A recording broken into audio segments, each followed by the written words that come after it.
जी दोस्तों, तो हम नारान से झील सैफुल मलूक के लिए निकल चुके हैं और तकरीबन ये 14 या 15 किलोमीटर का ट्रैक है जो हम तकरीबन 45 मिनट के अंदर जीप के ज़रिए तय करेंगे।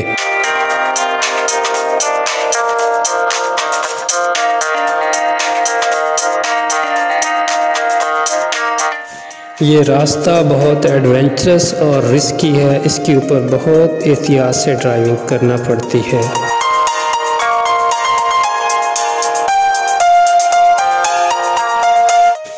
इस ट्रैक पर सफ़र करते हुए आप अपने साथ गर्म कपड़े ज़रूर रखें, यानी जैकेट या चादर वगैरह ज़रूर रखें, क्योंकि यहाँ पल पल मौसम तब्दील होता रहता है।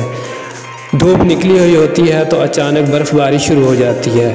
अगर आपके पास गर्म कपड़े नहीं होंगे तो आप सर्दी महसूस करेंगे और आपको शदीद ठंड भी लग सकती है।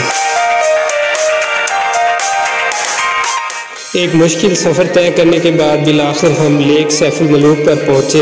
यहाँ जीपों का एक अड्डा भी है और यहाँ टूरिस्ट के खाने पीने के लिए और रिफ़्रेशमेंट के लिए कुछ होटल्स भी मौजूद हैं।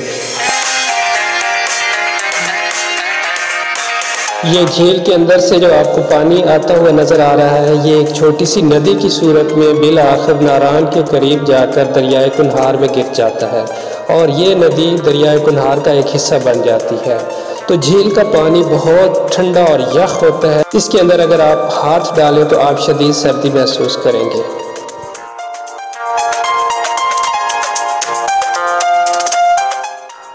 इस झील की सतह समंदर से बुलंदी 10,578 फीट है और ये एक प्याला नुमा झील है जिसके हर तरफ ग्लेशियर्स मौजूद हैं।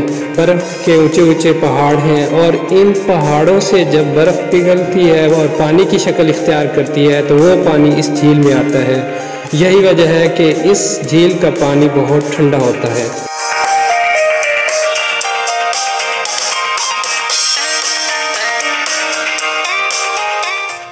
यहाँ पर दिन में कई मरतबा मौसम तब्दील होता है, कभी धूप निकल आती है और कभी बादल आ जाते हैं और बारिश शुरू हो जाती है और कभी बर्फ़बारी भी शुरू हो जाती है।